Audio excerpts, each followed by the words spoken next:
gm d by minus small m into g you will take outside into 2 into m into d by dm of m, which is equal to 0.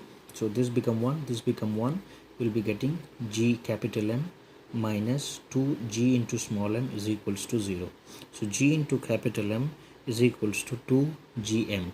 So gg will get cancelled and you're getting small capital M by small m is equal to 2 by 1. But we need to find small m by capital M. So it is equal to small m by capital M equal to 1 by 2. This is the ratio we have. Okay, right. Now this is one problem we have solved. In this problem, what we understand basically that if we have one capital M and we need to split these two into two pieces, you say two parts, and we need to place at a certain distance, and what ratio we should divide this capital M such that the force between the two parts should be maximum. So this is how we have solved.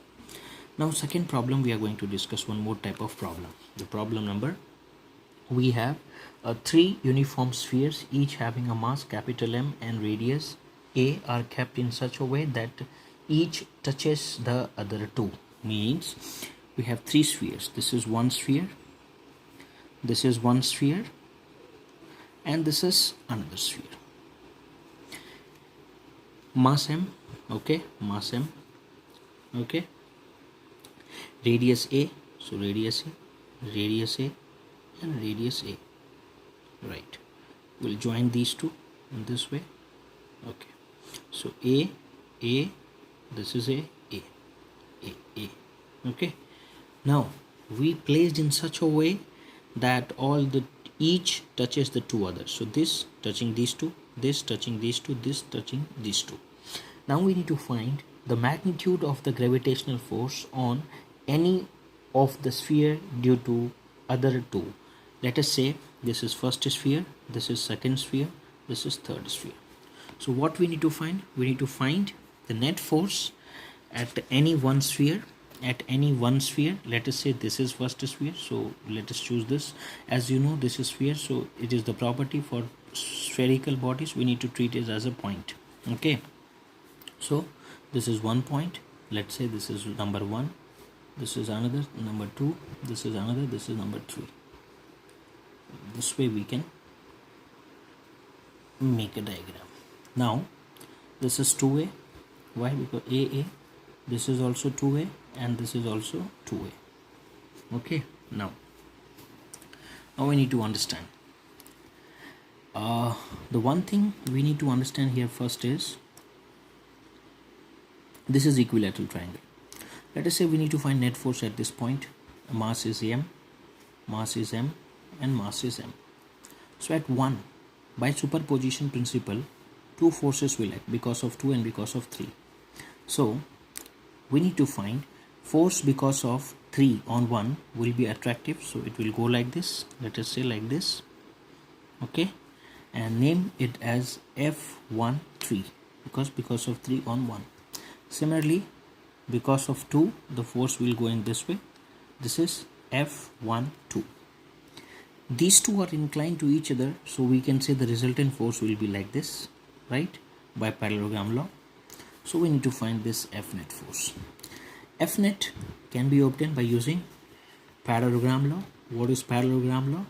Under root of first component F12 square plus F13 square plus 2 F12 F13 cos of theta. Theta is angle between these two forces. Now as it is equilateral triangle, so this is 60, this is 60, and this is also 60. So we'll solve it. We need to find F12 and F13 and cos theta. So we got theta equal to 60 degree. This is 60. So by vertically opposite angle, this will be also 60. F12, what is F12? Between these two. So G, M, 1, M2, mm, so m square by r square. R is 2a, so this will be 4a square. F13, G, it will be also same by 4a square. So here these two are same. So let us treat for convenience for making it easy, both are equal to f, so that this root term become easy for us. So f net is under root of f square plus 2f square cos theta. Cos 60 will be 1 by 2, so this will be 3f square, so this is root 3 f. So root 3 f. What is f?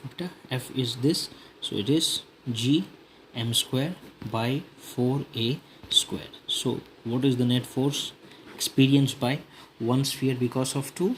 It is root 3 gm square by 4a square. I hope you understood all these concepts.